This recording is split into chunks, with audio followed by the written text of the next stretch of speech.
어렸을 때부터 나중에 커서 뭐가 되고 싶어? 라는 질문을 모든 사람들이 입을 맞춘 듯 한 번씩 물어보곤 했습니다. 마치 그 답을 항상 그리고 당장 알고 있어야 한다는 생각을 어린 마음에도 품고 있었던 것 같습니다. 그래서 중학교 때부터 꿈이 뭐예요? 라고 사람들이 저에게 물으면 저는 항상 제 꿈은 간호사입니다. 라고 당당하게 말했습니다.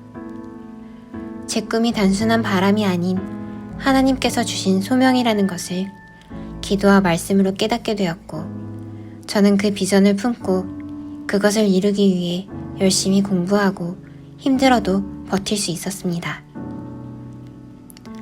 저는 꿈꾸던 간호사가 되었고, 정말 기적처럼 하나님이 새로운 곳으로 보내주셔서 신분 문제까지 해결해 주셨습니다.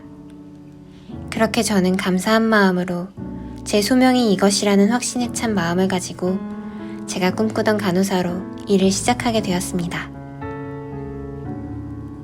그런데 최근에 사람들이 너 일은 그래도 보람이 넘치지 않느냐라고 물으면 요즘 보람을 잘 느끼지 못하는 제 자신을 되돌아보면서 괴로웠습니다. 예수님을 닮아가려고 노력하는 제가 예수님의 사랑으로 환자들을 돌보지 못하고 기쁜 마음으로 섬기지 못하는 제 자신이 너무 싫었습니다. 하나님께서는 왜 이 힘든 일을 제 소명으로 정해주신 건지라는 생각을 하게 되고, 이 일이 제 진정한 소명이 아닐 수도 있다는 결론을 스스로 내리기 시작하면서 마음 가운데에 혼란이 찾아왔습니다.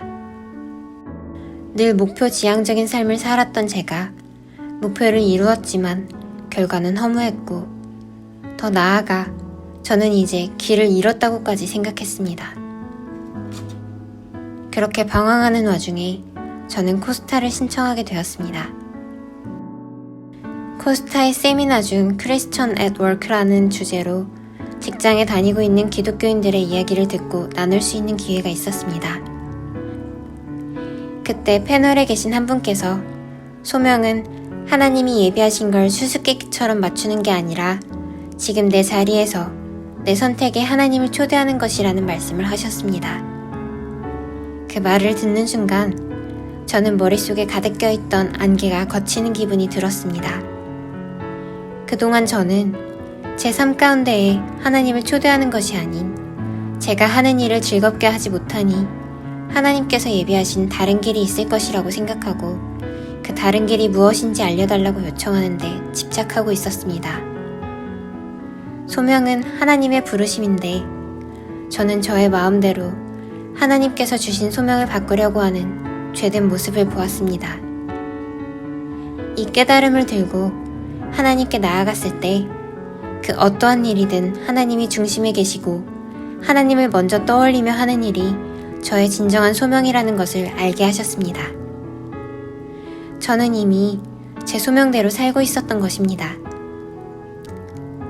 그제서야 저는 하나님께서 이 일이 힘듦에도 불구하고 제가 어떻게 버틸 수 있게 해주셨는지 또한 보게 되었습니다. 하나님은 제가 제 소명을 잘 수행할 수 있도록 좋은 사람들과 좋은 공동체를 보내주셨습니다.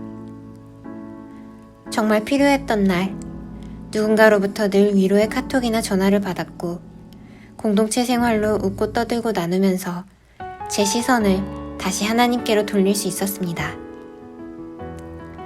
일하는 가운데 버틸 수 있었던 이유가 하나님의 보호하심 아래에 있었기 때문이라는 것을 깨닫고 큰 감동과 감사 또한 경험했습니다.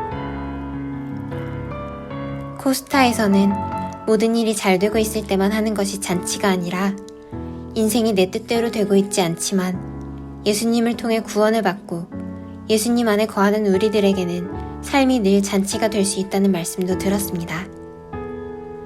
코스타에서 하나님은 제가 그 진정한 하나님의 잔치를 경험할 수 있게 하셨으며 제 소명에 관한 마음과 생각을 정리해 주셨습니다.